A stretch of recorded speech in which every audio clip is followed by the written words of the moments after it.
Hi అండి, welcome back to happy recipes. నేను మీ స్వప్నని. ఈరోజు వీడియోలో కమ్మటి టమాటా నిల్వ పచ్చడి చూపిస్తున్నానండి. అది కూడా చాలా సింపుల్గా ఎలా చేసుకోవాలో చూపిస్తున్నాను. చాలామందికి పచ్చడి చేస్తారు కానీ సరిగ్గా కుదరదు. అలాంటి వాళ్ళ కోసం దీంట్లో కరెక్ట్గా మెజర్మెంట్తో చూపిస్తున్నాను కాబట్టి ఎవరైనా ఈజీగా పెట్టగలుగుతారు. నేను చూపించే మెజర్మెంట్తో పెట్టారంటే పర్ఫెక్ట్గా వస్తుంది. టేస్ట్ కూడా చాలా బాగుంటుంది. డెఫినెట్గా ట్రై చేయండి. ఇంకెందుకండి ఆలస్యం, లేట్ చేయకుండా ప్రాసెస్ ఏంటనేది చూసేయండి. ముందుగా నేను ఇక్కడ 1/2 కేజీ టమాటాలు తీసుకున్నానండి. అలాగే 1/2 కేజీ టమాటాలకు 50 గ్రాముల చింతపండు తీసుకున్నాను. నెక్స్ట్ దానికి సరిపడా పండుమిరపకాయలు తీసుకున్నాను. నేను ఇక్కడ కారం పొడితో చేయట్లేదండి, పండుమిరపకాయలతో చేస్తున్నాను. ఇవి కొంచెం కారం తక్కువగా ఉంటాయి కాబట్టి ఒక 200 గ్రామ్స్ తీసుకున్నాను. టమాటాలను ముందుగా శుభ్రంగా కడిగేసుకొని ఒక పొడి బట్టతో తుడిచి ఇలా పెట్టుకున్నాను. తుడిచిన వెంటనే కట్ చేయొద్దండి. ఇలా ఒక 10 నిమిషాల పాటు పక్కన పెట్టేసుకుంటే తడి కంప్లీట్గా ఆరిపోతుంది. అప్పుడే చేసుకోవాలి. టమాటాలు కూడా ఇలా రెడ్గా కొంచెం గట్టిగా ఉండాలి. నెక్స్ట్ మిరపకాయలను తొడిమెలతోనే మనం కడుక్కోవాలి. కడుక్కున్నాక ఇలా పొడి బట్టతో నీట్గా తుడుచుకోవాలి. తడి అనేది ఏమాత్రం లేకుండా నీట్గా తుడుచుకున్నాకనే మనం పైన తొడిమెలు తీసేసుకోవాలి. అప్పటి వరకు వాటిని తీయొద్దండి, తీసి అస్సలు కడగొద్దు. వాటితో పాటు కడుక్కున్నాక తుడుచుకొని ఈ విధంగా తొడిమెలు తీసేసి రెడీగా పక్కన పెట్టేసుకుందాం. ఇప్పుడు టమాటాలను కూడా చిన్న ముక్కలుగా కట్ చేసుకోవాలి. మరీ చిన్నగా అవసరం లేదు. చూడండి, ఇలా వీడియోలో చూపిస్తున్నట్టు ఇలా ముక్కలుగా కట్ చేసుకోవాలి.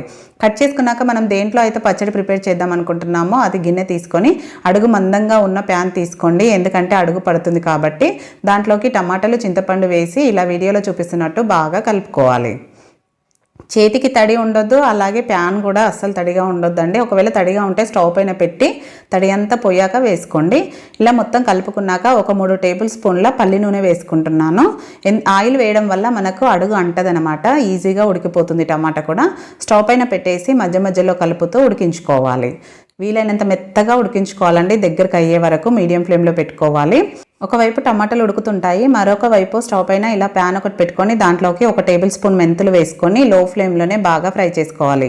ఇలా మొత్తం కలర్ చేంజ్ అయ్యే వరకు ఫ్రై చేసుకోవాలండి. చూడండి, చూస్తే తెలిసిపోతుంది కదా. ఇలా కలర్ చేంజ్ అయ్యాక దీంట్లోకి 2 టేబుల్ స్పూన్ల ఆవాలు వేసుకోవాలి. మెంతులకి డబుల్ వేసుకోవాలండి ఆవాలు. 1 టేబుల్ స్పూన్ మెంతులు అయితే 2 టేబుల్ స్పూన్ల ఆవాలు వేసుకొని, ఆవాలు ఎక్కువసేపు వేయించిన అవసరం లేదు, ఒక 2 నిమిషాల పాటు వేయించుకుంటే సరిపోతుంది. వీటిని ఒక ప్లేట్లోకి తీసుకొని కంప్లీట్గా చల్లారనివ్వాలి. మనము పౌడర్ లాగా చేసుకోవాలి కాబట్టి ఇవి పూర్తిగా చల్లారిపోవాలి. పక్కన పెట్టేసుకుందాం. టమాటా కూడా ఆల్మోస్ట్ దగ్గర పడింది. చూడండి, ఇలా అడుగు అంటకుండా దగ్గరే ఉండి కలుపుతూ ఉడికించుకోవాలి. దీంట్లోంచి వాటర్ అంతా పోయి పూర్తిగా దగ్గర అయ్యే వరకు ఇలా ఉడికించుకున్నాక ఉడికిపోయింది కదా. ఇప్పుడు దీంట్లోకి కొద్దిగా పసుపు వేసుకుంటున్నాను లైట్గా కలర్ కోసం. ఇలా వేసుకొని లో ఫ్లేమ్లో పెట్టి ఇంకొక నిమిషం పాటు ఉడికించేసుకొని, చూడండి ఆల్మోస్ట్ ఉడికిపోయింది కాబట్టి ఇప్పుడు స్టవ్ ఆఫ్ చేసేసుకోవాలి. స్టవ్ ఆఫ్ చేసేసుకొని దీన్ని కంప్లీట్గా చల్లారనివ్వాలి. ఎందుకంటే మనం గ్రైండ్ చేసుకోవాలి కాబట్టి కంప్లీట్గా చల్లారనివ్వాలి. చల్లారినాక చూపిస్తున్నాను చూడండి, ఈ విధంగా దగ్గర పడుతుంది. వాటర్ అనేది అస్సలు ఉండదన్నమాట టమాటాలో. నెక్స్ట్ ఆవాలు, మెంతులు కూడా పూర్తిగా చల్లారిపోయాయి కదా.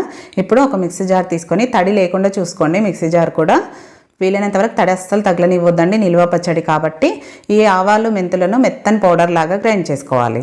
ఇలా వీడియోలో చూపిస్తున్నట్టు గ్రైండ్ చేసుకున్నాక దీంట్లోకి ఇప్పుడు మనం పండు మిరపకాయలు తీసి పెట్టుకున్నాం కదా, వాటిని ముందుగా కొన్ని వేసుకొని, ఇప్పుడు నేను దీనికి ఉప్పు తీసుకుంటున్నానని దొడ్డుప్పు తీసుకున్నాను. 3/4 గ్లాస్ తీసుకున్నాను.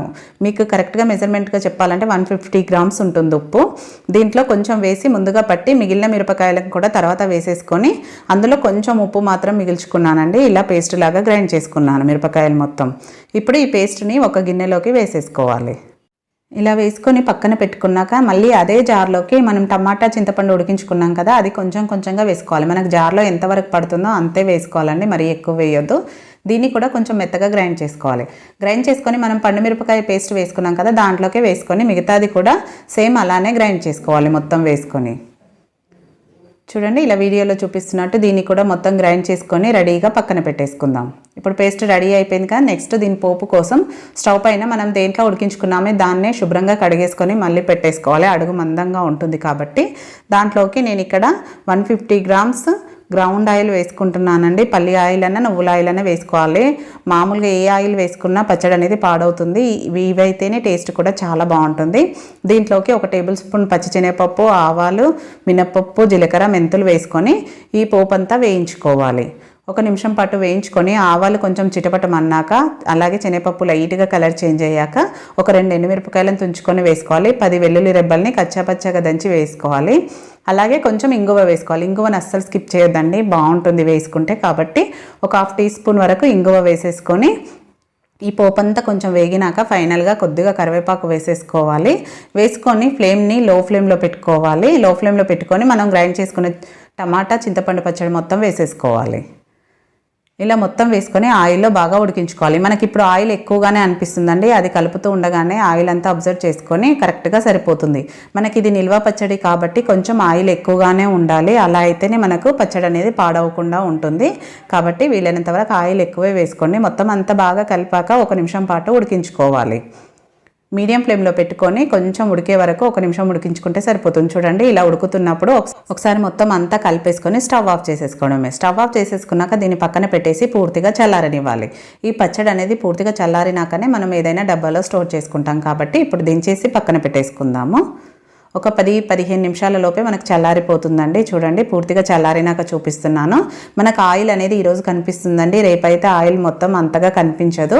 ఇలా ఆయిల్ ఉంటేనే పచ్చడి అనేది పాడవదు, టేస్ట్ కూడా బాగుంటుంది. ఇప్పుడు ఒక గాజు సీసాలో కనుక స్టోర్ చేసుకుంటే మీకు సంవత్సరం పాటు నిల్వ ఉంటుంది. మీకు ఏమైనా కొంచెం డిఫరెంట్గా అనిపిస్తే ఫ్రిడ్జ్లో అయినా స్టోర్ చేసుకోవచ్చు. దీని టేస్ట్ అనేది నెల వరకైనా ఫ్రెష్గా ఉంటుందండి, అస్సలు టేస్ట్ అనేది మారదు. ఇలా ఒక గాజు సీసాలో స్టోర్ చేసుకున్నాక అదే కడాయిలో కొంచెం అన్నం వేసుకొని తింటే చాలా బాగుంటుంది. ఏ పచ్చడికైనా ఫైనల్గా ఇలా తిన్నారంటే అద్భుతంగా ఉంటుంది. మీరు కూడా ఇలానే తింటారా? మాకైతే ఇలా తినడం చాలా ఇష్టం అండి. మీలో ఎంతమందికి ఇష్టం అనేది కూడా కామెంట్ బాక్స్లో కామెంట్ చేయండి. చూసారు కదా, చాలా సింపుల్గా టేస్టీగా అయిపోయింది కదా టమాటా పచ్చడి. చాలా ఈజీ కదండి, ఎవరైనా ఈజీగా చేయగలుగుతారు. మీ ఇంట్లో కూడా ఈసారి తప్పకుండా ట్రై చేయండి. ట్రై చేశాక మీకు ఎలా కుదిరిందో ఫీడ్బ్యాక్ పెట్టండి. వీడియో నచ్చిందా? నచ్చితే లైక్ చేయండి, షేర్ చేయండి, సబ్స్క్రైబ్ చేసుకోవడం మాత్రం మర్చిపోకండి. పక్కనే ఉన్న బెల్ బటన్ కూడా యాక్టివేట్ చేసుకోండి. Thank you for watching. మరో మంచి వీడియోతో మళ్ళీ మీట్ అవుదాం.